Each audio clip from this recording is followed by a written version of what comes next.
Ser o no ser, gran dilema. Don William Shakespeare nos planteaba esto en su obra de Hamlet. Y honestamente, todos los días pensamos ser o no ser, sí o no, decidir o no decidir, quiero esto, quiero el otro. Las decisiones en la vida tienen un gran peso y un gran valor para todo el ser que existe. Y es muy importante tener una conexión adecuada desde lo que nosotros pensamos que es decidir a algo importantísimo llamado el propósito de la vida. Y eso es lo que nosotros vamos a compartirte en este capítulo de Mundo de Experiencias con nuestro invitado Alejandro Jiménez, que ya conocemos de programas anteriores, coach ontológico, trabajando con desarrollo humano y, como él lo dice justo en esta entrevista, es un aclarador de panoramas. Y él es una gran persona que le tocó tomar decisiones muy importantes en su vida, de muchísima trascendencia, y que si quieres conocerlas nos lo va a platicar justo en este capítulo. Iniciamos. Bienvenidos a un mundo lleno de experiencias, donde el objetivo es crecer juntos. Anécdotas, reflexiones e historias para aportarte algo en este gran caminar. ¡Iniciamos!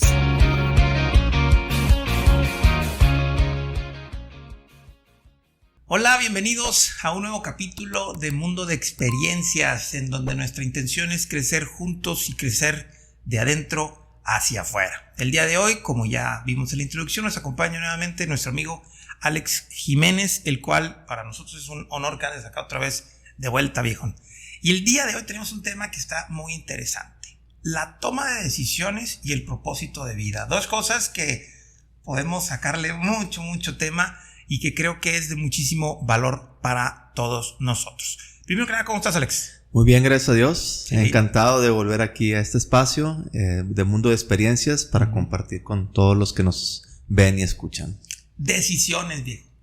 Esta palabrita, me atrevo a decir que todos los días tomamos decisiones. Nos guste o no, es necesario y forzoso tomar decisiones. ¿Es correcto? Sí, es correcto. Desde que nos despertamos. Decidir la hora en la que me despierto. Por ejemplo.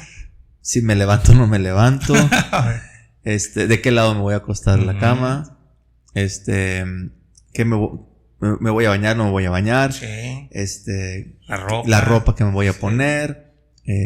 Si cuando subo al coche para dirigirme a mi trabajo, me voy por tal calle o por otra. O tomo un carril o el otro. Así, todo el tiempo. Incluso cuando nos pasa algo, decido cómo tomar eso que me pasa a veces, ¿no? Porque de repente el tráfico está complicado y a ti te toca decidir qué hacer con esa complicación del tráfico, ¿no? ¿Qué hacer? Ojalá tengamos la inteligencia emocional para decidir siempre lo mejor para nuestra vida. Claro. Y digo, bueno, pues ya estoy en el tráfico, pues ¿cómo quiero estar en medio del tráfico o esperando que pase el tren? ¿Cómo decido estar en el momento presente? Es correcto. ¿Por qué crees que es importante tomar decisiones? Yo creo que las decisiones van definiendo nuestra vida. Van mostrándonos quiénes somos. ¿Sí? Cómo vamos construyendo nuestra vida, nuestra historia. Cómo nos vamos relacionando con los demás. Todo el tiempo lo estamos haciendo. Entonces creo que definen nuestra vida tal cual. Sin importar si sean buenas o malas decisiones, ¿no? Pues todas van de alguna manera a repercutir en nosotros. Claro. O sea, si es mala, pues es para que corrijas. Y si es buena, pues para que le sigas, ¿no? Así es. ¿Sí? Al final de cuentas, no podemos decir que en realidad no hay una decisión mala, sino a lo mejor una decisión que te llevó a un lugar que no querías y que te redirige hacia otro lugar. Al final de cuentas, pues voy a aprender de eso, ¿no? Sí. ¿Cuántas personas no han hecho algún invento o han emprendido un negocio y se han equivocado, han cometido un error? Eso es lo más normal, se pudiera decir, cuando te atreves, cuando corres el riesgo de aventurarte a un espacio, a una experiencia que es nueva para ti. Claro. Incluso me atrevo a decir, no sé si compartes la opinión, que en las decisiones nuevas o en las decisiones, vamos a decir así, que te pones a generar a lo mejor algún riesgo, es más común a lo mejor hasta equivocarse al principio, ¿no? Sí. O sea, cuando haces algo nuevo y diferente. Pues casi a esta altura del torneo lo doy por hecho. Hay un gran porcentaje No, pues sí. Que me puedo equivocar. Sí. Definitivamente. Sí, creo que incluso uno de los impedimentos que las personas tenemos para tomar decisiones importantes, nuevas, es no me quiero equivocar. Claro. O sea, digo, no me quiero equivocar, el temor a la equivocación, no la quiero regar. Quizá desde una concepción de que las cosas para nosotros es mejor que sean perfectas, que no traiga repercusiones o consecuencias graves en nuestra vida. Lo quiero tener, como decía aquel, todo fríamente calculado. Sí. Es imposible, ¿no? Tener tanto control es imposible, es una ilusión, ¿no? Y a pesar de que sabemos que en realidad eso no es real, de que sea perfecto y que funcione así, como que seguimos teniendo miedo que no sea perfecto. Yo alguna vez trabajé en una terapia de energía cuántica, algo así. Ajá. Y la persona que me estaba acompañando en ese momento me decía: Alejandro, tu perfeccionismo retrasa tus proyectos. Qué buena idea. No, ahí me mató. O sea, sí. Cuando me di cuenta dije, es que sí es cierto, estoy esperando que todo se acomode, que los astros estén alineados, para yo poder hacer algo, pues no voy a hacer nada nunca. No. Entonces me di cuenta que eso era una ilusión, o sea, no podría, claro. no se podía hacer así. Estudié hace algún tiempo con una chica llamada Andrea Rojas.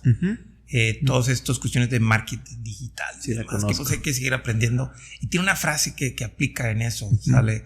Que sé que la ocupo, pero ¿cómo me cuesta llevarla a cabo? Porque ella dice, es mucho mejor hecho que perfecto. Sí. O sea, hecho, aunque esté mal, entre comillas, es corregible. Pero perfecto, pues a lo mejor nunca va a llegar y nunca lo pudiste hacer. Yo lo digo de otra manera. Hazlo y corrige en el camino. Ándale, total. Sí, hazlo, pero hazlo. Sí. Hazlo y vas a aprender más y vas a sacar mejores conclusiones haciéndolo que pensándolo. Alguna vez escuché la expresión de sopilote estreñido.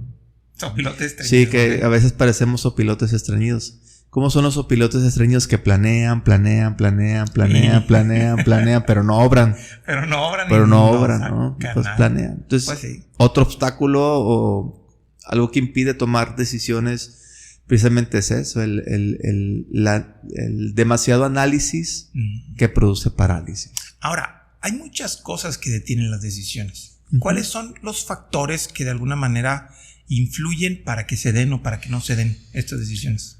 Bueno, como este programa se llama Mundo de Experiencias, lo que te quiero compartir de mi experiencia. Excelente. O sea, puede haber una infinidad de situaciones que nos pueden impedir o obstaculizar el que tomamos decisiones. Porque a mí me gustaría precisar primero una cosa. Una cosa es tomar decisión y otra cosa es tomar acción. Sí. Son dos cosas totalmente distintas. Muy diferentes. Yo puedo haber tomado una decisión desde hace mucho tiempo, pero pues no hago nada. Pues ahí sigo quedándome estancado. Sí. Entonces, ¿qué cosas nos pueden impedir? Por ejemplo, a muchas personas nos ha importado a lo largo de nuestra vida lo que piensan los demás. El famoso ¿qué dirán? El famoso ¿qué dirán? O sea, hay muchas frases de este tipo de que como quiera van a decir, ¿no? O sea, ¿qué importa lo que digan? Si como quiera van a hablar, si lo haces bien, si lo haces mal, cuándo lo haces, cómo lo haces. Como quiera va a haber alguien que va a hablar. Incluso el que hablen hasta es un buen signo. Claro. Como dijo el otro, ¿qué? Sancho Panza. Sí.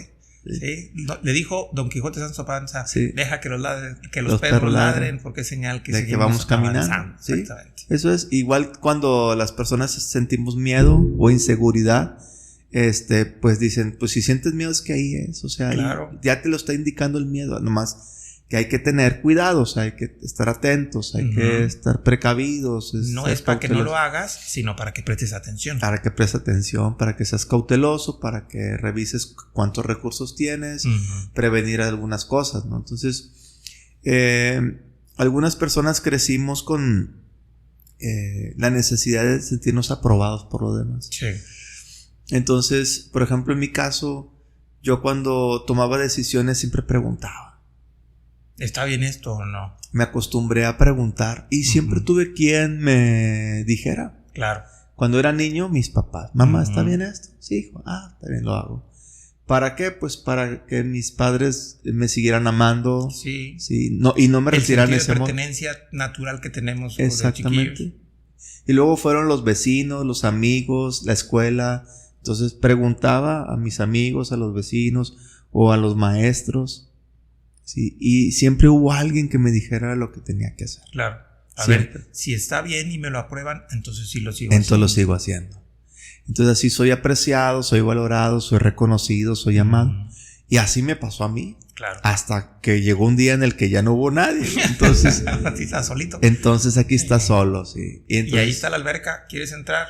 Pues brinca. exactamente. Y ya eso representa, pues, meterte a ese mundo nuevo, desconocido, y en el que, pues, al menos yo sí estuve solo para poderlo afrontar. Ya no era de preguntarle a alguien, ¿no? Porque, pues, ya no iba a estar mamá, ni papá, ni nadie. Ni nadie que te dijera si estabas bien o no. Yo La me, experiencia solo te yo lo me iba a dar. enfrenté solo a eso. Sí. Es más, te puedo decir que quise afrontarlo solo. Ok. Porque ya, pues, me cansé de buscar siempre la aprobación del otro. Y es que al final, realmente siempre estamos solos en nuestra toma de decisiones y en nuestras experiencias. Porque, o sea, por más que me digan, yo fui y me pegué en la rodilla y me duele mucho la rodilla, y que te digas, ay, me duele que te duela, pues no es cierto, no te duele. O sea, el dolor lo estoy viviendo yo solo. ¿Sale? A lo mejor tú pudieras entender porque tuviste algo similar y demás, pero las decisiones siempre las terminamos tomando solos, con muchas influencias. ¿Sale? Ahora, esas influencias, ¿tú crees que de repente se pueden transformar en algo que nos impide a tomar decisiones? Pues, creo que nos condicionan. Nos condiciona. Ok, sí, tienes razón. Creo que nos condicionan a tomar decisiones, cuándo tomarlas.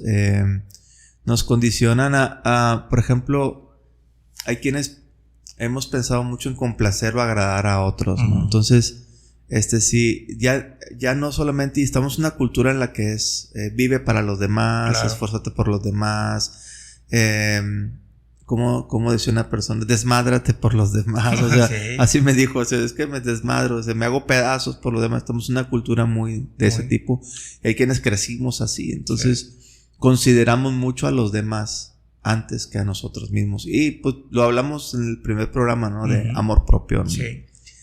Y hay personas que esto no lo consideramos, o sea, no, es que primero están los demás. Entonces, sí creo que en cierto momento nos condiciona tomar decisiones y bueno, al menos a mí me ha pasado. Sí. Me ha pasado bastante.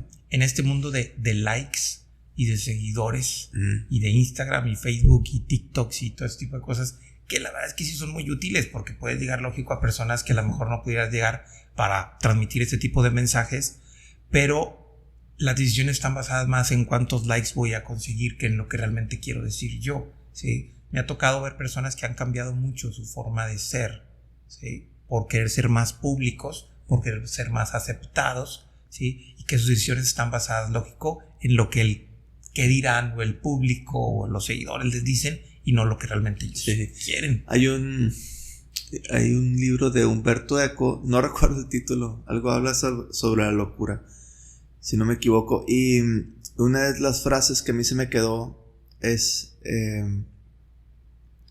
dice que en tiempos pasados las personas daban cualquier cosa porque no hablaran de ellas. Sí.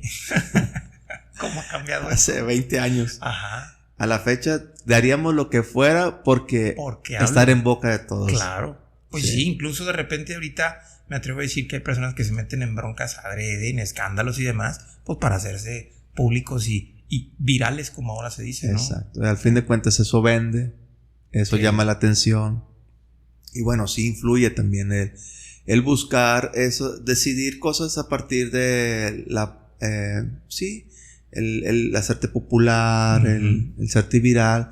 Y al fin, bueno, pues también tiene unos beneficios económicos, ¿no? Claro, definitivamente no está, es que no está peleado eso con el proceso. El conflicto, creo yo, está en que se tomen las decisiones solo desde el exterior y se base solo en ese exterior. ¿Por qué? Porque al final de cuentas la persona se sigue quedando vacía, se sigue alejando de sí mismo. Y el conflicto no está en esa parte materialista o de virtual que se da como tal, sino que se nos olvide lo que realmente es y lo que realmente existe, que soy yo, ¿sí? O sea, yo no soy un video como tal, ¿sale? Nosotros no somos una representación en YouTube o en donde sea, sino en realidad nosotros somos seres humanos que tomamos decisiones aquí, ¿sale? Y que se perciben aquí y que aquí es en donde se viven. A lo mejor allá se expresan de alguna manera, ¿no? Pues lamentablemente es lo que menos vende. Sí. O sea, aquí estoy yo, tal como soy, y la mayoría, creo, de las personas en los videos, pues bueno, todos de alguna manera lo hacemos, representamos un personaje, ¿no? Claro, definitivo. Entonces, no somos como nos platicamos aquí. Pues digo, hay de todo. No todos somos así. Ahorita nos adaptamos al poder transmitir este mensaje. Claro. Sí, y salimos de aquí y a lo mejor actuamos o hablamos de una manera distinta. Uh-huh. Pero algunos lo que buscamos, estamos en ese proceso de ser lo más congruentes posibles. De hecho, te puedo decir que en el tema de las decisiones, en mi caso, tomar la decisión de ser congruente con lo que pienso, lo que digo, lo que siento y lo que hago, pues es lo que a mí me ha traído más libertad y más paz. Claro. Cuando no lo hago así, se turba mi corazón, me inquieta, me estresa, hay tensión, incluso dolor o enfermedad. Claro. ¿Y qué cosas son aquellos, vamos a decir, peligros, obstáculos que hace que a lo mejor no seas tan libre para tomar esas decisiones desde tu interior?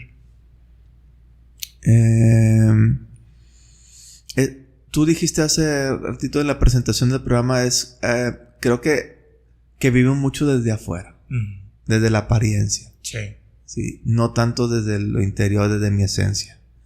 Entonces creo que hay mucha influencia del exterior y vivimos mucho del exterior. Y para poder mostrarnos más congruentes y más libres, sin duda, vivir más desde el interior. Y, por ejemplo, a mí me ha ayudado revisar mis convicciones más profundas y ser fiel a ellas. Cuando no lo soy, regularmente me entro en un problema, en una crisis. Cuando se olvida de alguna forma lo que planteamos al principio, ¿no? El propósito de la vida. El propósito, ¿no? Por el cual estoy aquí. ¿Qué estoy haciendo yo aquí? Y hacia dónde quiero seguir caminando, ¿no? Exactamente.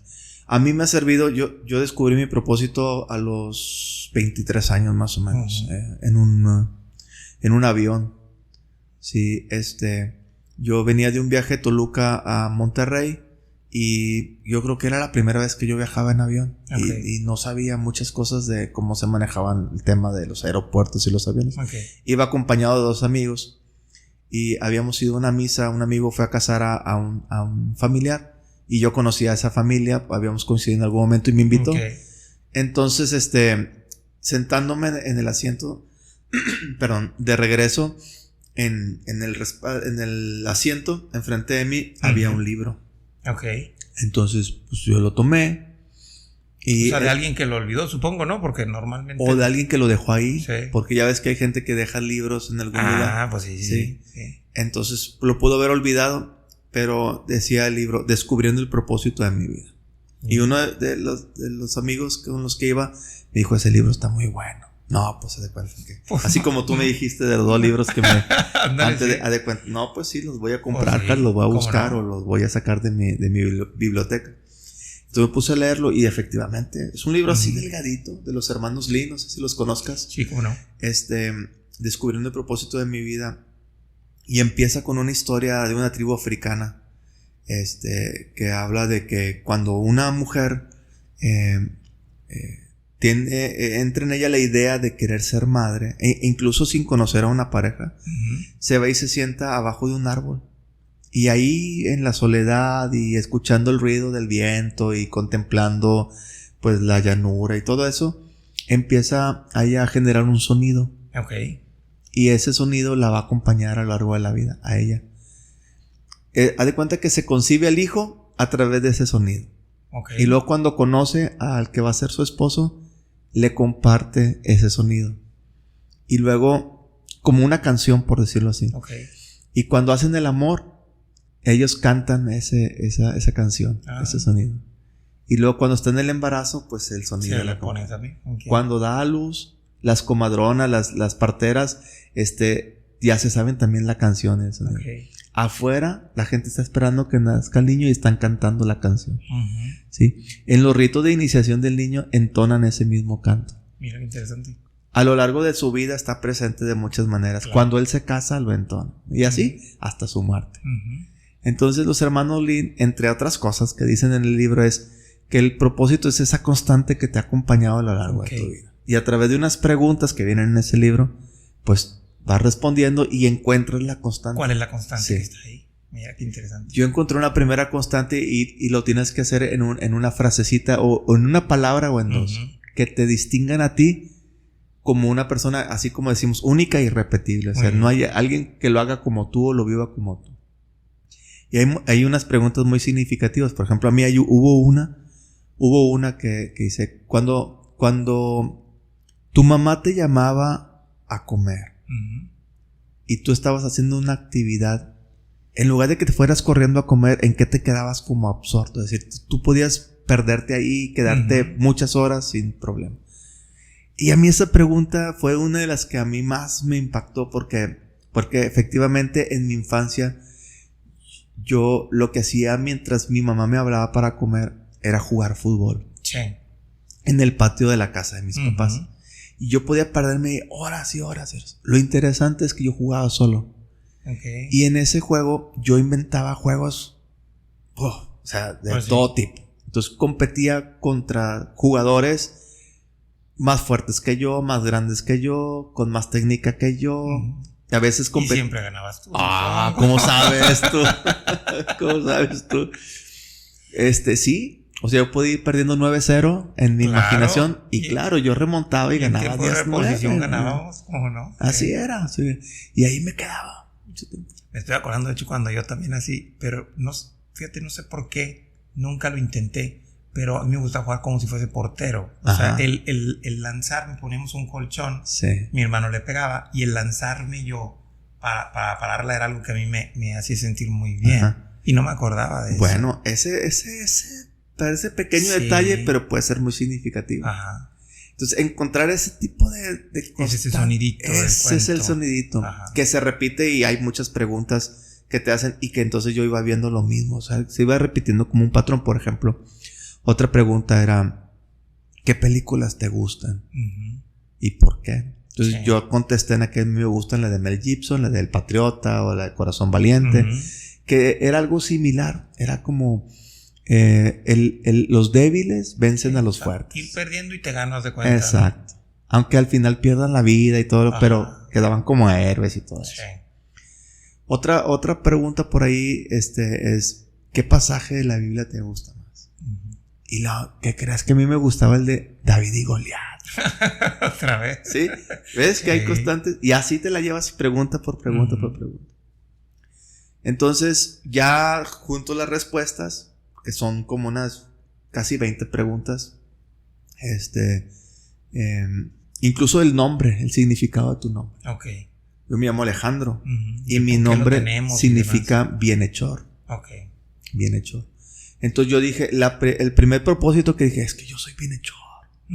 Entonces yo empezaba a decir a la gente cuando daba así que en una predicación o en una charla, yo les platicaba todo esto y entonces dejé de ser bienhechor cuando al final de las pláticas me pedían lana.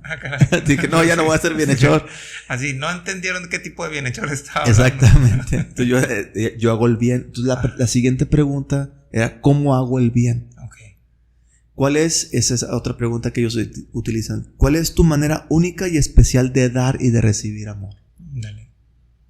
Esa es la pregunta así clave, la básica. ¿Cuál es tu manera especial y única de dar y recibir amor?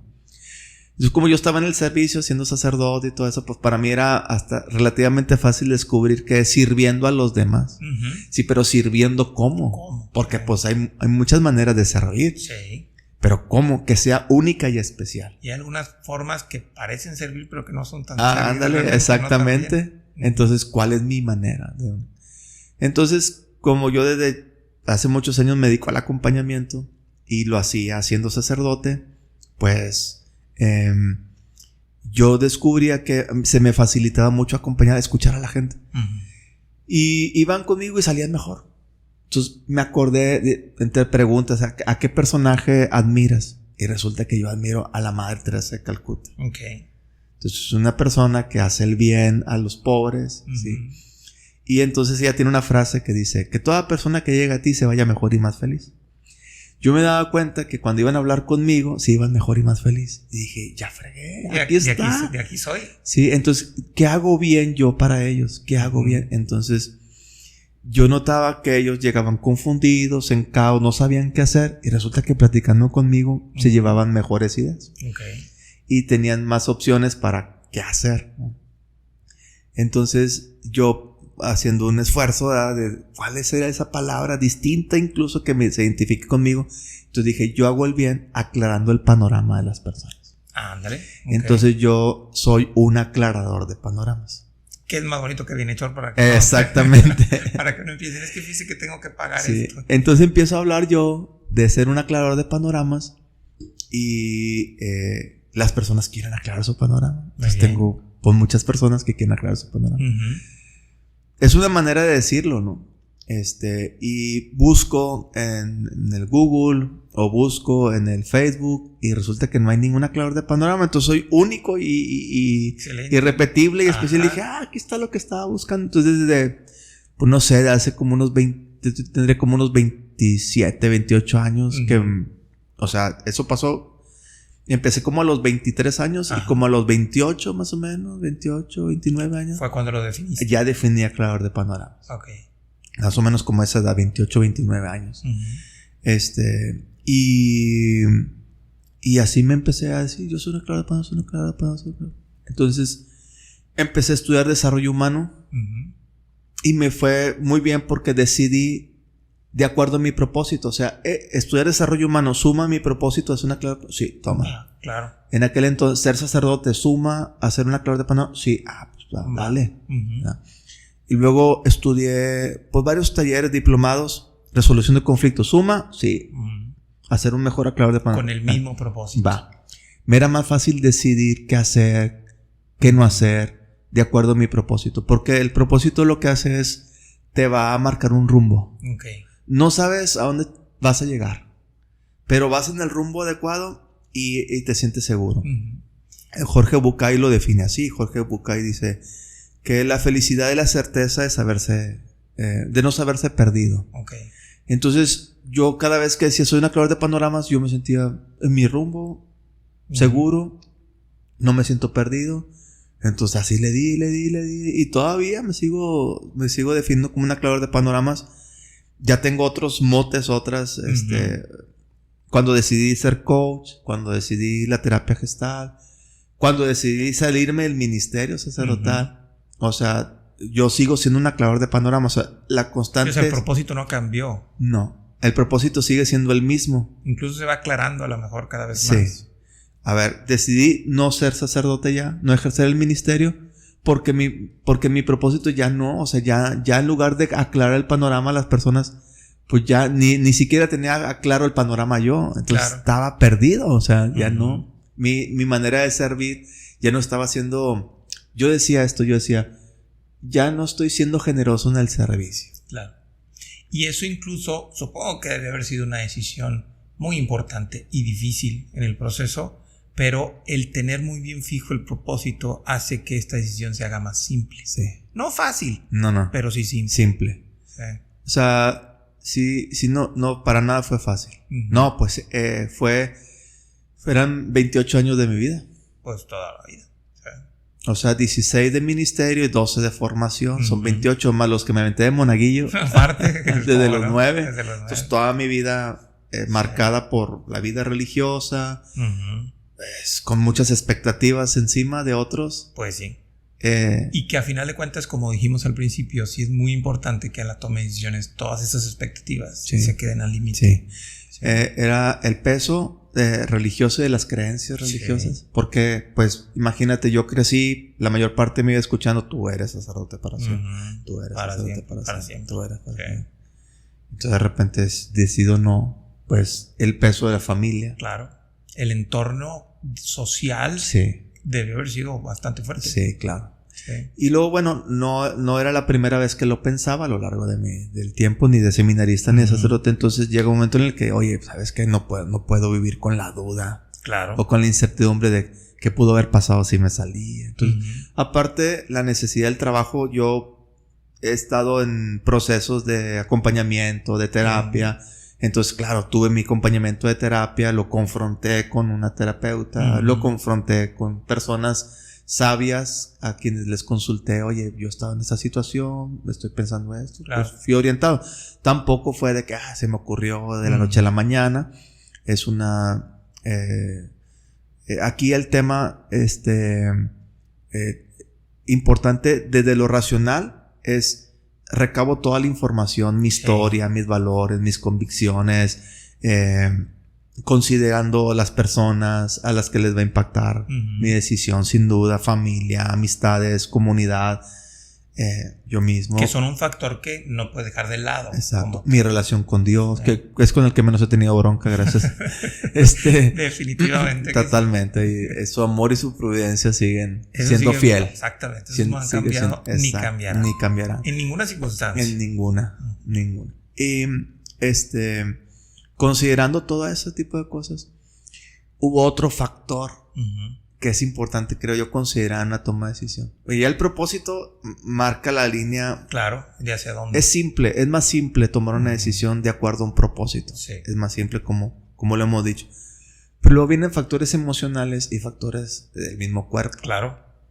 Por ejemplo, yo estudié coaching y hice un coaching ontológico corporal. Y dicen, para que te puedas graduar, para poderte certificar, tienes que generar un coaching nuevo, corporal, de prácticas. Entonces, tiene que ver con tu tema de vida. Ok. Tiene que ver con tu tema de vida. Te lo individualizan así. Sí, tu tema de vida, con tu herida, dicen. Ok. Con tu herida. ¿Y qué dices? Pues tengo esta. Tengo muchas, pero elegí la indecisión. Ok, genial. En varios procesos de coaching y de terapia, la indecisión siempre aparecía. Además, yo soy indeciso desde que nací. Pues de alguna forma, creo que todos caemos en mucho de eso. Sí. Entonces, yo soy indeciso desde que nací porque mi mamá tuvo 2 días de trabajo de parto. Entonces, estaban que bueno, nacía, ¿ya? no nacía, ¿O no no? nacía, ¿Ya? no nacía, no ¿O nacía. Así estuve 2 días. Y la indecisión se hizo presente en mi vida de muchas maneras. De muchas maneras. Entonces, yo siempre me he querido ver como un hombre decidido. Decidido. Y lo he trabajado. Entonces, cuando me piden hacer un coaching, no dudo en decir, voy a trabajar la decisión. Entonces hago un coaching de la decisión. Entonces me meto a estudiar el factor emocional. Por ejemplo, el miedo paraliza. Claro. Entonces hace que sobrepienses las cosas y analices de más. Que son obstáculos que no nos favorecen la toma de decisiones. Entonces, pues yo tenía mucho miedo de tomar una decisión de ese tamaño. Mucho miedo, imagínate, mucho miedo. Entonces, y luego venía el tema... ¿Y se te quitó para decidir? No. No, ¿verdad? Muy bien. Porque creo que es importante decirlo, no se va a quitar. No se va. ¿Sale? No. O sea, la decisión se toma con el miedo. Exacto. ¿Sí? Entonces, el miedo actúa con otra emoción al lado, que es la valentía. Exacto. Para mí fue impresionante cuando yo tomo la decisión de salir del ministerio, que ha sido la decisión de mi vida. ¿Sí? La grande, ¿no? Lo que me reportan las personas, yo creo que de 10, 9.8 me decían, qué valiente. Yo no he podido hacer eso. Qué valiente. Y yo, ¿qué están hablando? Si yo muero de miedo. Claro. Muero de miedo. Qué valiente. Así, pues, ¿dónde se me nota? Porque yo no la siento tanto. De miedo, Claro. de miedo. Sí. No te imaginas, de miedo. Y entonces yo fui integrando la valentía. Es que realmente sí lo fui. Sí lo estoy diciendo. Claro. No es cualquier decisión. Porque te anclaste a ese propósito de vida. Porque ahí creo que hizo fue ese ajuste. O sea, lo que estabas haciendo y las decisiones que tomabas te estaban alejando de lo que realmente exactamente. te hace bien. Hasta repercutir en el cuerpo. Claro. En el cuerpo. Y entonces yo me enfermé. Ok. Yo ya había tenido otras enfermedades. Tuve una dolencia en el tendón de Aquiles. Y el tendón de Aquiles, a lo que yo he estudiado sobre biodescodificación, el tendón es el que te ayuda a impulsarte, a saltar, a dar el salto. Entonces yo no daba el salto en mi liderazgo. Estabas amarrado, date cuenta. 2015, 2016. Okay. Más o menos. Yo no daba el salto. Entonces, pues una vez en un entrenamiento di un salto de 2 metros. O sea, brinqué una cuerda 2 metros y me cacharon del otro lado y se me quitó el dolor. Ándale, qué caray. Se me quitó el dolor. Sí. Y luego hace como 5 años 2015, como en el 2017, 18, no me acuerdo exactamente, tendré que revisar por ahí apuntes. Yo tuve 3 hernias cervicales. Ok. Entonces, yo he estudiado que la conexión del cuello, lo que conecta el cuello es la cabeza con el corazón. Correcto. Entonces, yo empecé a revisar qué onda con cómo estaba mi cabeza y mi corazón. Estaban Pues desvinculadas. Sí, estaban peleándose todo. Peleándose todo el El tiempo. corazón decía un lado y la mente el otro. Sí. Y también tiene que ver con la flexibilidad. Y desde el coaching corporal, la flexibilidad tiene que ver con el disfrute. Con el disfrute. Con el gozar. Con disfrutar la vida. Entonces, yo me preguntaba si la estaba disfrutando o no. Y ahí fue donde empezó mi discernimiento. Sí. Entonces ahí es donde me descubrí que no estaba siendo generoso en mi manera de servir, que me estaban costando muchas cosas que estaba haciendo como sacerdote. Y que lo que realmente estabas haciendo como sacerdote, que te hacía bien, ya no se estaba haciendo. Primero en mí, y que me estaba afectando en mi salud. Claro. Y luego dije, y en tu forma de expresarlo en tu servicio. Yo nunca he querido desgraciar la vida de nadie. O sea, claro. Nunca. No. Entonces dije, a ver, voy a servir así. No, qué miedo. Decía yo, estoy haciendo cosas que van en contra de lo que yo quiero, de lo que pienso, de lo que siento, de mi propósito de la vida, por seguir estando en un lugar en donde ya no estoy. Ya no estoy. Sí. Ya no. Hace falta un elemento. Aquí ya se cumplió una etapa. Sí. Me costó mucho entender que se estaba cerrando una etapa de mi vida. Sí. Porque como siempre era para siempre, pues es como, pues ya ni modo. Es como con los que se casan también, ¿no? Es para toda la vida y pues ni modo, aunque ya no estés a gusto, pues para toda la vida. Pues algo me pasaba a mí también en ese sentido. Y era lo complicado. Espero no estar diciendo cosas que no vayas a borrar. Tú lo editas después. Tienen que pisar los callos que se pisen. Porque a final de cuentas, si digo, sabes que profesamos la misma fe y la misma línea, pero en ese sentido yo sí tengo muchas formas diferentes de pensar, porque lo único que es para toda la vida soy yo y mi relación con Dios. Exacto. Desde mi punto de vista. Sé que se escucha a veces medio egoísta, ¿sale? Pero no es egoísmo, ¿sale? Es la naturaleza, ¿sí? Siempre lo planteo, y te acuerdas de los taquitos aquellos que hablábamos en la última sesión. Los niños tienen la forma natural de ser, ¿sí? Y no están mal. Y ellos siempre ven por sí mismos, primero. Y después ven por los otros, porque también son compartidos, también son serviciales, también son buenos, tienen un gran corazón, ¿sí? Y en esas historias mentales de creatividad y de imaginación, y de empezar a lo mejor a meterle gol a los Rayados, supongo que ponías a puros Rayados para que les metieras goles, o pues no sé, a grandes porteros, o no sé, siempre ahí está el propósito de la vida, ¿sí? En esa forma simple. Y cuando esa simpleza se quita, es cuando empiezan las broncas. Bueno, pues el punto de la bronca llegó a pegar en el cuerpo. Claro. Y yo me enfermé, y ya tuve una enfermedad, libré la de las cervicales, porque empecé, bueno, voy a disfrutar, y voy a conectar esto con esto. Entonces, fue el tema de años, o sea, no fue el tema de la noche a la mañana. Y se platica ahorita en una hora, pero no, fue tema de años y de altas y bajas, y de momentos muy buenos en el servicio y momentos no muy buenos, que me costaban mucho. Que decías, ya estoy bien, perfecto, vamos para adelante otra vez, y después bolas otra vez. Y si te vuelves a caer, implica que esa decisión hay que cometiendo errores y teniendo fallas, y luego recompongo el camino, pero luego otra vez se repetía. Como el patrón, ¿no? Se repite. Sí. Yo veo un patrón, ya me pongo a trabajar en mí, veo un patrón que se viene repitiendo desde dijo, a ver, tengo 43 años. Sí. Entonces, mis ciclos son de 7 años, y cada 7 años pasa algo similar. Entonces, y otra vez. Voy a resolver esto, y en 50 años, ¿qué va a pasar? Pues ya le voy a pensar más, campeón, porque a los 43 me está costando, a los 50 pues aquí me voy a acomodar. Pues sí. Aquí me voy a quedar ya, entonces me voy a frustrar, y le voy a frustrar la vida a otro. Entonces dije, no, eso fue lo que me dio más miedo a mí. Ahora, te soy honesto, y a mí estoy trabajando mucho en eso, pero me cuesta mucho, que de hecho creo que ahí es el conflicto, entenderlo. Porque de entrada, ¿cómo aprender a que el cuerpo te guíe en esos conflictos? Sale que ahorita hablabas acerca de el talón de Aquiles, o sea, sí lo entiendo todo eso, cuando de repente tengo un conflicto físico o trabajo con alguien que tiene un conflicto físico, pero me cuesta mucho sacarlo del entendimiento para llevarlo a una ejecución, ¿sale? Yo sé que tú lo practicas mucho, y sobre todo en la línea Gestalt pues lo manejan mucho, ¿no? En mi línea psicológica, que es mucho más de patrones mentales, pues es más un proceso sistémico de cambiar ciertos elementos. Son cosas que al final de cuentas funcionan. Pero a mí, como ser tan racional que estoy tratando, y estoy lógico tratando de romper eso, ¿cómo usar esas sensaciones para la toma de decisiones? Igual, pues, este programa se llama Mundo de Experiencias, pues te lo puedo compartir como lo hice yo, ¿verdad? No, y es que te soy honesto, por eso le puse ese nombre, Sí. porque a mí, Carlos Arango, en lo personal, me cuesta mucho, o sea, soy demasiado analítico y me cuesta mucho tomar decisiones desde la experiencia. Sí. ¿Sale? Entonces, por eso le puse ese nombre, porque estoy aprendiendo mucho últimamente de esas experiencias. De, pues mete la mano a ver qué pasa. Y, me quemé. Mira, tengo que tener cuidado, tengo que hacer esto. Pero si no hubiera metido la mano, no. Y yo soy más de, no, y si está bien, y si está mal, y si está caliente, y si está frío y demás. Y nunca metí la mano. Sí. Así, era una de las frases que más tienes que hacerlo tienes que vivirlo, tienes que hacerlo para saberlo. Sí.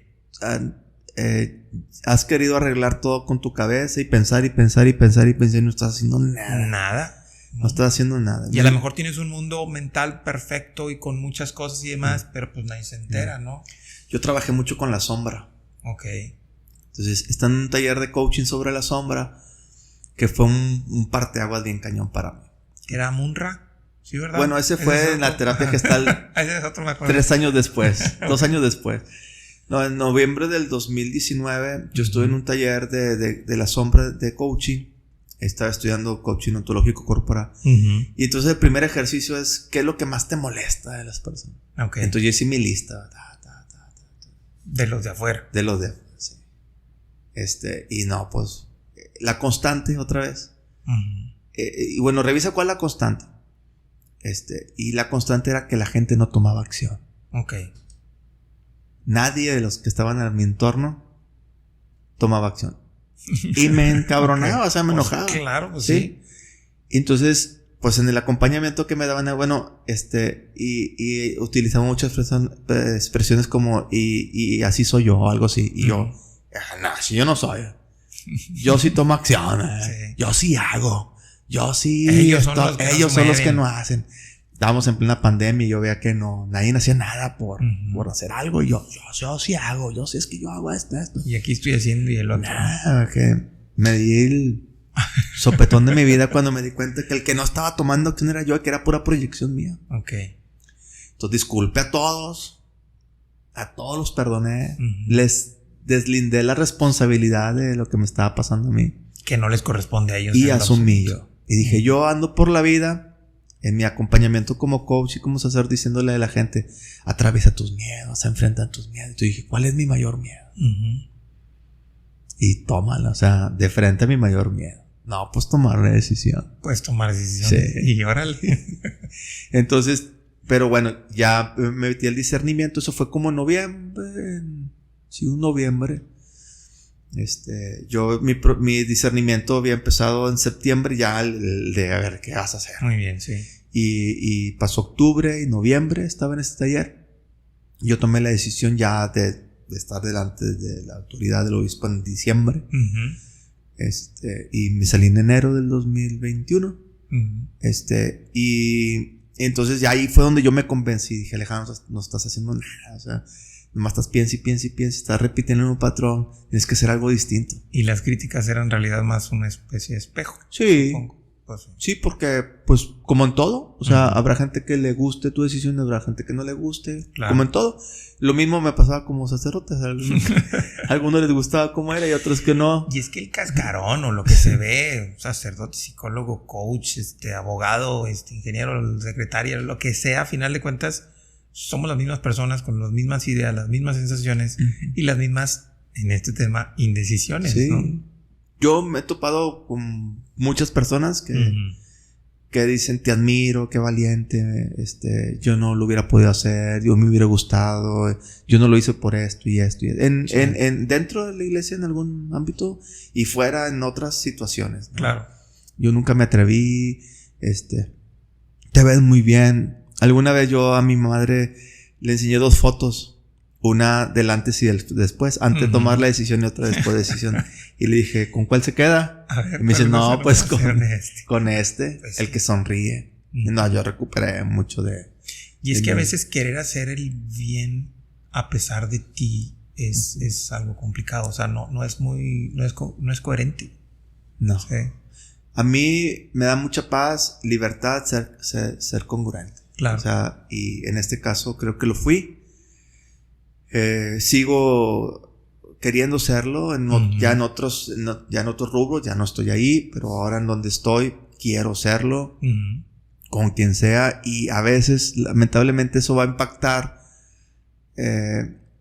la libertad del otro. O sea, como dicen, tu libertad termina cuando empieza la del otro. Entonces, mis decisiones pues te van a afectar a ti de alguna manera, le afectan a mi madre, le afectan a mi novia, le afectan a mis hermanos, le afectan a mis amigos, le afectan a... Pero será una situación de cada quien cómo toma eso que sucedió, ¿no? Y claro que considero a los demás, o sea, lo sigo haciendo, pero ya busco no olvidarme de mí. Claro. Y eso a veces a otras personas no les gusta, porque pues es mejor tener a alguien que esté para ti todo el tiempo a que alguien te ponga un límite y decir, aquí ya no. Pues sí. Ese es el tema. ¿Vamos a meternos en problemas un poquito? Pues, a ver si. Ya que ya estamos aquí. Venga. Hace poquito hablé con una persona. Tú sabes que yo pues sí practico dentro de la iglesia y en grupos de matrimonios y demás. Alguien que tiene una enfermedad. Y que me decía, no, es que yo estoy hecho para sufrir esto, para la santificación de mi familia. Y le dije, ¿por qué? O sea, ¿por qué eliges sufrir? ¿Sí? ¿Por qué te quedas en ese proceso de sufrimiento? Y de que yo voy a seguir enfermo para poder sacrificarme y que a mi familia le vaya bien. No tienes una idea el conflicto mental que cayó en mí para... Lógico, no quise decirle nada porque pues no era... Ni me había preguntado a mí, ni me había dicho nada como tal. Creo que está chueco eso, ¿sí? O sea, no venimos a este mundo, sea la religión que sea y sea la fe que sea, a sufrir. ¿Sí? O sea, al menos yo no concibo eso. Y me atrevo a decir que es una de las decisiones más importantes que tenemos que tomar en la vida. ¿Sí? O sea, la felicidad del entorno mío no depende que yo sufra. Aunque a lo mejor a algunos les pueda servir como una especie de ejemplo o algo, pero es más por el otro, no por lo que yo hago. ¿Sí? Y creo yo que el proceso de estar bien conmigo, el buscar mi felicidad, el buscar este proceso de vivir de acuerdo a lo que nos creemos en santidad, pues es vivir en plenitud, ¿sí? Conectado a este lado espiritual y divino llamado Dios, ¿sale? Que nos da todo lo que necesitamos. ¿Qué opinas?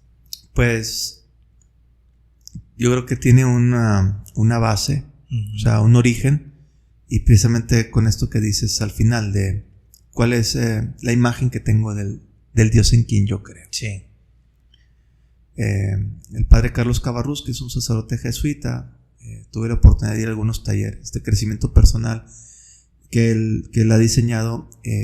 Se trabaja desde ahí mucho la imagen de Dios. Y claro, pues tenemos la imagen del Dios sufriente, del Dios que te castiga, del Dios que te exige, del Dios que te pone a pruebas y cosas así. Y pues ese no es el Dios de Jesucristo. No. Es el Dios que te has creado tú y que a lo mejor lo aprendiste por parte de alguien. Sí. Pero no es nosotros, así lo entiendo yo, mi mirada está puesta en Jesús. Él es mi Dios, mi Señor, mi amigo, mi guía, mi maestro. Claro. Y yo lo voy siguiendo a Él. Y yo lo sigo a Él todavía. Tengo una relación con Él. Entonces lo que Él me enseña es misericordia quiero, no sacrificios. Correcto. Y eso no lo enseña nada más Él. Desde Isaías está el texto. Sí. Misericordia quiero, o sea, un corazón grande para amar. Que ante la miseria pues tenga compasión y lejos de estarte mortificando como se ha concebido por mucho tiempo, pues eso ya es más de la Edad Media, yo creo, ¿no? Claro. Y Jesús nos enseña cosas muy diferentes. Entonces mi mirada está puesta en Él. Y Él me enseña misericordia quiero, no sacrificio. Lo integro. ¿Qué quiere Dios? Yo me pregunto, ¿qué quiere Dios? Dios quiere que todos los hombres se salven y lleguen al conocimiento de la verdad. Es correcto. ¿A qué ha venido Jesús? Yo he venido para que tengas vida y la tengas en abundancia.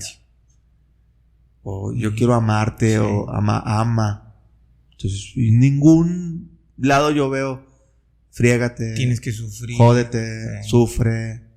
Nunca. O sea, entonces mi referencia es Jesús. Sí. Ya que Completamente. lo que hace la persona, el líder, el sacerdote, la institución, pues bueno, ya esa es otra cosa, podremos estar o no de acuerdo, pero a ver, mi punto de referencia es Jesús. Ujú. Entonces, desde Él veo las cosas de manera diferente, ¿no? Entonces, yo creo que un punto importante es revisar la imagen que tenemos de Dios. Esa es Sí. la primera. Nos convertimos en el Dios en quien creemos. En quien creamos es correcto. Sí. Y se basa normalmente en aquella idea de toma tu cruz y sígueme. Sí. ¿Sale? Y yo le decía, en efecto dice, toma tu cruz y sígueme. Pero nunca te dice que la traigas cargada todo el tiempo. Porque el seguirme implica de la muerte a la resurrección. Y le digo, Jesús no se quedó en la cruz. Jesús lo bajaron y se deshizo de la cruz. Sí. Toma tu cruz significa toma tu realidad. ¿Sale? No significa que la sigas cargando. El sígueme es ahora sí misericordia. Quiero unos sacrificios y toda esta parte de libertad. Y esa creo que es una decisión indispensablemente importante. Sí. A mí me gusta mucho decir esta parte de que Jesús no vio la cruz como una carga. Claro. Yo siempre lo imagino así, abrazando la cruz con amor. Sí. Entonces, bueno, estoy enfermo, abrazo mi enfermedad con amor, no es por sufrir o castigo, No, es o que para mi santificación. A mí me ayudó mucho leer la carta a los jóvenes del Papa Francisco. Ok. Para definir, él define ahí a los jóvenes qué es la santidad. Entonces, dentro de las cosas, no me acuerdo totalmente del texto, pero palabras más, palabras menos, si quieren pueden buscarlo, creo que es el número 161 o 162 de esa carta. Dice que para ser santo no tienes que ser ni una copia de nadie. No. Menos una copia pirata, así dice. Así lo dice. No tienes que ser una copia pirata. Tú, para ser santo, se trata de ser la mejor versión de ti. Sí. Así palabras, la mejor versión de ti. Yo cuando leí eso del Papa dije, no, pues me la puso más fácil la santidad. Pues todavía. Sí. Más fácil no me la puede poner. O sea, entonces no se trata, a ver, el punto de referencia es Jesús y Jesús me enseña a cómo vivir. Entonces viéndolo a él, yo necesito aprender a cómo Alejandro puede vivir amando, perdonando, Sí. siendo alegre, siendo justo. Como Alejandro puede a su máxima posibilidad. Claro. A su máxima posibilidad. En mi mejor versión. Sí. ¿Cómo es Alejandro en su mejor versión? Entonces, volviendo al tema anterior. A ver, Alejandro, en este momento como sacerdote, ¿estás en tu mejor? ¿Estás disfrutando? ¿Estás siendo feliz? No. ¿Estás amando? No. ¿Estás disfrutando? No. No Hay estás que haciendo tu tomar mejor versión. decisiones. Tienes que tomar una decisión Claro. para buscar tu mejor versión. ¿En dónde? ¿Con qué? Ese es el discernimiento en el que uno se tiene que meter, ¿no? Sí, definitivamente. Y que sí. quizá digo, hoy sigo estando en esa búsqueda. Estoy en muy buen momento personal. Y estás en una etapa, más bien estamos en una etapa llamada los cuarentones, Sí. que tendemos a tomar decisiones de mucha trascendencia en esta época de la vida, ¿no? Sí. O sea, dar un proceso de cierto establecimiento, así como que, ok, ya estoy más, ya no tengo esas aspiraciones a veces muy materialistas de es que quiero no sé qué, es que quiero lo otro. Dices, normalmente entre los 40 y 50 años terminas teniendo una especie de sensibilización de que ahora ya no quiero crecer tanto, ahora quiero estar más a gusto, ahora quiero estar más esto.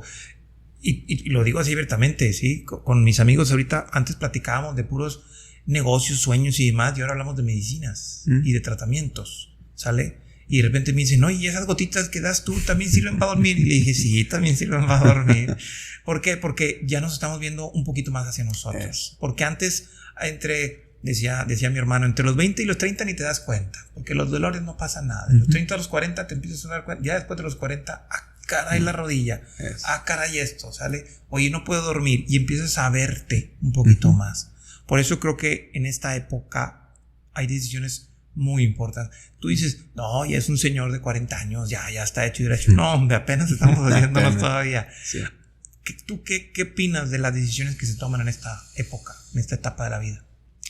Yo creo que es la etapa que nos replanteamos la vida. Sí. Algunos le llaman la segunda adolescencia, ¿no? Sí, También. ¿cómo no? Sí, Salen no, los chavorrucos y esas cosas. es la crisis de la mitad de la vida. Uh-huh. Es decir, he logrado esto, he avanzado hasta aquí, yo puedo seguir en ese mismo tenor, ¿no? en ese mismo ritmo, o algunos, como a mí me pasa que, a ver, así es como quiero seguir viviendo el resto de mi vida.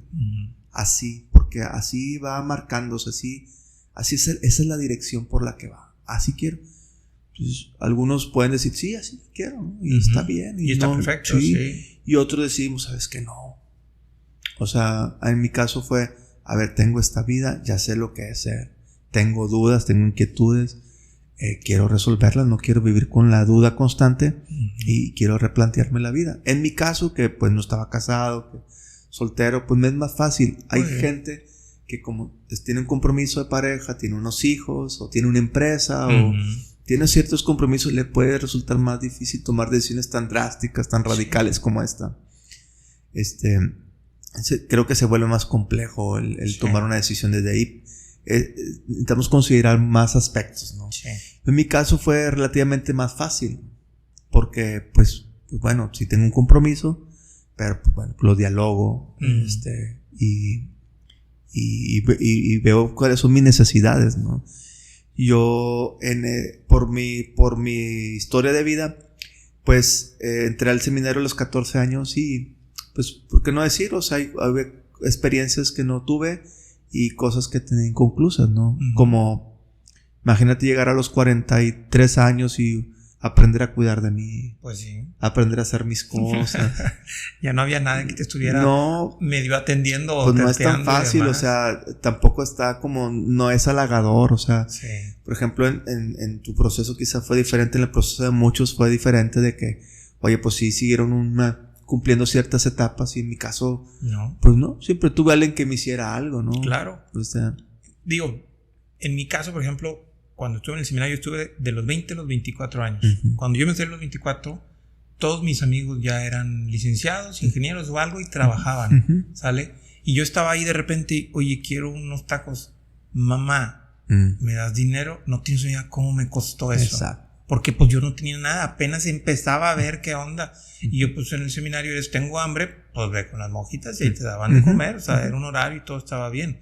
Exacto. Supongo que en tu caso, pues imagínate, 20 años más. Sí, porque a final de cuentas, ese mundo estaba protegiéndote de alguna manera, ¿sabes? Y por eso esa valentía que todos plantean, y que yo también te reconozco, que pues es aventarte ahora sí que a la selva, ¿no? Y a buscar qué vamos a comer. Exactamente. ¿Sí? Y he aprendido muchas cosas que yo quería, o sea, de verdad, tengo esta vida, yo quiero aprender a cuidar de mí, a generar mi propia seguridad, de salud económica y todo lo demás. Tengo sueños que realizar, quiero hacer cosas. Sí. Entonces, pues así vamos, que me tocó a mí vivirlo, ¿no? Sí. Y ha sido un trabajo de aceptación de que esa es mi historia, ¿no? Sí. Esa es mi historia, así ha sido mi vida y así la estoy tomando, así que como tomar la cruda, esa es mi historia, ¿no? Sí. Y aceptarlo y abrazarlo con amor, decir, este es el que soy, ¿no? Así me ha tocado vivir, ¿no? Y caminarlo hacia la trascendencia también. Exacto. Sí. Y claro que el tiempo que estuve ahí, pues claro que tuve experiencias que tú no tuviste, que no tuvieron compañeros míos de la secundaria, que no tuvieron mucha gente. Yo tuve otras experiencias que ahorita pues me están sosteniendo también. Claro. Tengo una historia de vida en contacto con las personas, en servicio a Dios, que otros no tuvieron, y me siento muy bendecido por eso. Y que es una historia perfecta si la tomas desde esa línea, que creo que es lo que hoy nos debe de quedar, que nuestras decisiones siempre van a ser simples y mucho más fáciles cuando se conectan con tu propósito de la vida. Sí. Totalmente. Fíjate que yo he planteado siempre una idea. Ya ves que pues es lógico, hablo mucho acerca de lo que es el amor propio, que en realidad estamos hablando de lo mismo, nomás son palabras, formas diferentes. Y yo digo, los resultados obvios nos indican si nos amamos o no. ¿Ok? Un poquito en tu experiencia, ¿sale? Enfermo, agobiado, estresado y demás, pues es obvio que estás mal. ¿Sí me explico? ¿Por qué? Pues porque tus decisiones están llevando a un lugar diferente. Hoy a lo mejor, pues sí estuviste batallando en este proceso de readaptarte a este ámbito social y demás por las decisiones que tomaste, pero estás más contento, sonriente y demás. Los resultados obvios te indican que te estás amando. Claro. ¿Sí me explico? Fíjate, el resultado más obvio que a ese sí dije, no manches, ¿cómo puede ser esto? O sea, yo tuve una fisura anal. Dolorosa. Yo busco diccionario de descodificación y platicando con personas que le saben el tema, significa ¿cuál es tu lugar? Okay. Entonces yo me clavo con la pregunta, ¿cuál es tu lugar? Correcto. ¿Sabes? Sí. Y si el lugar estás partido, porque esa fisura está en medio de tu cuerpo. Para que comprendas directamente. ¿Cuál es tu lugar? Sí. Entonces pues me meto al discernimiento de cuál es mi lugar. Claro. Entonces digo, ya no es aquí, es acá. Pues sí. Voy y hablo con la autoridad. Se me quita el dolor. Se desapareció. Y no ha vuelto. El resultado es obvio. El resultado obvio indica que después estás amando y que estás tomando decisiones después buenas. de 3 meses de sufrir la enfermedad, tomo una decisión y se quita. Y asunto arreglado. Pasan los días que tomo la decisión, ya la enfrento, me dan un plazo para salir, 15 días aproximadamente para acomodar cosas, entregar y cosas. Claro. Yo me empiezo a sentir bien. Y hicimos un concierto de Navidad, un amigo y yo, ahí. El concierto de despedida, ¿no? Bonito, era pandemia, o sea, lo transmitimos y todo eso. Y terminando, le digo, me dice, ¿cómo sigue de aquello? ¿Va? Porque ya es que ese tipo de cosas no se dicen tan fácil. No se plantean tan fácil. A mí ya, la verdad, ya. Total. Sí. Todos tenemos como que... Sí. Y entonces, me dijo, no, hombre, ¿sabes qué? Se me quitó. Le dije yo, se me hace que ya mejor no me sale. Me dice, no, te sientes bien porque tomaste la decisión. Claro. Así me dijo. Y me acuerdo. Las decisiones sanan. Sí. Definitivo. Sí. Te sientes mejor, te sientes bien porque tomaste. Y yo dije, sí, es cierto. Y ahora atorarle. O sea, ahora afrontar la decisión. Ahora tomar acción va a implicar a hacerme cargo de muchas cosas. Sí. Y claro, con temor y temblor. Y es que fíjate lo que dijiste hace ratito y te lo reconozco, no es simple decir que hoy tienes que 45, 46. 46. Casi 46. Decir, me toca hacerme cargo de mí mismo. ¿Sale? O sea, como si estuviéramos hablando de un chamaco de 15. Exacto. O sea, cuesta. Sí. Porque a final de cuentas, digo, así tocó la historia por circunstancias y demás. Sé que entregaste tu vida en este ministerio, pero que encargarte de ti en realidad siempre será lo más importante. Te soy honesto, en realidad no era salir o no salir, estar o no estar y demás, sino realmente es seguir tu propósito de la vida, que es lo que te conduce a estos resultados obvios que te invitan a decir que sí te estás amando, y lo demás son formas y decisiones que se tienen que tomar. Sí. De mis mayores miedos, pues había muchos, ¿no? El tema de salud, por ejemplo, pandemia, sin seguro, o sea, tema económico. O sea, yo ya me dedicaba al coaching, entonces salí dije, a ver, ¿cuánto ocupo para vivir? No, pues hice cuentas. No, pues tanto. No, sí la hago con lo que estoy haciendo ahorita de coaching. Tenemos una escuela de coaching, entonces dije, sí la hago. Y luego, la he hecho, gracias a Dios. Después fue el tema de oye, yo me he ganado la confianza de la gente por ser sacerdote. Sí. Me van a seguir teniendo confianza. Claro. Eso me podía mucho, ¿no? Pues sí. Y tardé unos mesecitos en atreverme a empezar a dar talleres y cursos y todo eso. O a dar acompañamiento, porque el juicio era muy grande. O sea, claro. Sí. Esto es lo que había hecho toda mi vida. Pero es ese peso de obstáculos del famoso que dirán, que otra vez te alejan de tu propósito, ¿no? Y ahorita, pues gracias a Dios, fue otra de las cosas que aquí en la cabeza sonaban catastróficas. Y ya en el hecho, pues gracias a Dios, pues siempre he tenido gente que ahorita ya creo que ya es más gente de la que no me conoció como sacerdote, que sigue en acompañamiento conmigo o en cursos. Cada vez es más gente que ya me conoce por ser coach o por ser terapeuta, no por ser sacerdote. Y digo yo, pues es que es Alejandro, o sea. Claro. Ese era uno de mis cuestionamientos. Se me van a querer por ser Alejandro, por ser el padre, ¿no? Eran ruidos míos, eran cosas mías, ¿no? Que yo necesitaba resolver, y me doy cuenta de que sí, pues Alejandro trae con queso, ¿no? Trae con qué, o sea, y tiene cosas que aportar al mundo. Tengo una misión, tengo un propósito por el cual vivir. Lo que hago sigue aportando valor al mundo, desde mi trinchera, haciendo alianzas, sinergias con otras personas como contigo, y sumándole. O sea, la idea es esa, sumar.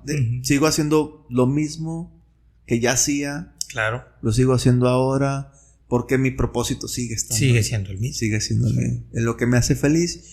Y estoy ante un grupo, por ejemplo, cuando voy a Coppel, ahí nos deben lo del comercial, y veo a gente... Ahorita los etiquetos para que nos ayuden. Gente que trabaja ahí en Coppel y yo feliz, le digo eso, o sea, yo vengo a hacer lo que me hace más feliz. Claro. Y ya lo hacía siendo cura, lo sigo haciendo ahora y quiero seguirlo haciendo. Y no ha cambiado. Algunos en la teoría sostienen que el propósito puede cambiar. Dicen algunos. Bueno, pues en mi caso pues no ha sido así. No. Sigue siendo el mismo. Me atrevo a decir yo que a lo mejor se reestructura, se redefine, a lo mejor, porque vas aprendiendo palabras nuevas, o sea, vas construyendo cosas, y a final de cuentas me atrevo a decir que nunca se hace desde la mente, porque no creo que el propósito se entienda en la mente. No. Yo estoy convencido, y es algo que a lo mejor me cuesta todavía entenderlo a mí, pero con las personas con las que trabajo siempre es así. Todo lo que se hace en expectativa desde la mente, tanto lo bueno como lo malo, no era para tanto. O sea, cuando crees que algo es tan grandote, llega así, no era para tanto. Y cuando crees que te va a doler mucho, no era para tanto. Exacto. Entonces, cuando no hay tanta expectativa desde la mente y se vive más desde el espíritu y desde la forma simple, cuando llega algo, aunque sea a lo mejor chiquito y, está genial, entonces... Lo que piensen nunca es para tanto, nunca es para tanto. Exacto. Bueno y malo, Exacto. Las expectativas hacen demasiado daño. Es una cosa que yo he tenido comprobadísima. O sea, tomar la decisión y estar ya 2 años, 6 meses fuera de lo que antes me representaba seguridad y mi vida total. Pues realmente te puedo decir que nada de lo que imaginaba no ha pasado hasta el momento. Claro. No ha pasado. Y ese pensamiento catastrófico, pues simplemente no fue. No. Genial. Muy bien. Pues estamos llegando al cierre de esta sesión, que la verdad estuvo genial. Me gustó mucho y te agradezco la confianza y la apertura, Alex, porque sé que estos temas son finos, podemos decirlo así, porque al último, el que dirá siempre va a seguir existiendo. Realmente no hay forma de sacarlo. Pero hoy creo que definimos. Alex es un perfecto ejemplo del cómo se puede reconstruir, me atrevo a decir, un proceso de vida justamente basando en eso, tomando decisiones desde el propósito de lo que nosotros somos, desde esa línea. Definitivamente que voy a buscar esas 20 preguntas que dijiste del libro del propósito de la vida. Se las vamos a poner en la descripción porque la verdad es que son muy útiles. Yo no digo, sí conozco a los hermanos Lim, pero nunca he escuchado, nunca había visto ese libro. Y creo que vale la pena. Así que si dijeron que está chiquito, léanlo, búsquenlo y demás, para que ustedes puedan hacerlo. Entre mejor definido tengamos el propósito de la vida, más fácil va a ser tomar decisiones, sea la etapa en la que estemos. ¿Sí? Pues entonces agradecemos muchísimo su participación. Las redes sociales, acuérdense, Alejandro Jiménez Coach, ¿verdad? Así es. ¿Vale? Instagram y Facebook, dejo como quieran en la descripción las ligas para que puedan tener acceso a ello, a mí como Carlos Arangua, tanto en Facebook como en Instagram, y pues sigamos creciendo. A final de cuentas, todo este mundo de experiencias está para crecer juntos, así que muchas bendiciones y nos seguimos escuchando y viendo en este divertido mundo de experiencias. Muchas gracias. Gracias por acompañarnos. Si te agrada la información, compártela. Síguenos en redes sociales como Carlos Arangua y comenta qué piensas y qué aprendes de este episodio. Activa las notificaciones para que te llegue un recordatorio cuando tengamos un capítulo nuevo. Y muchas gracias por vivir este mundo lleno de experiencias.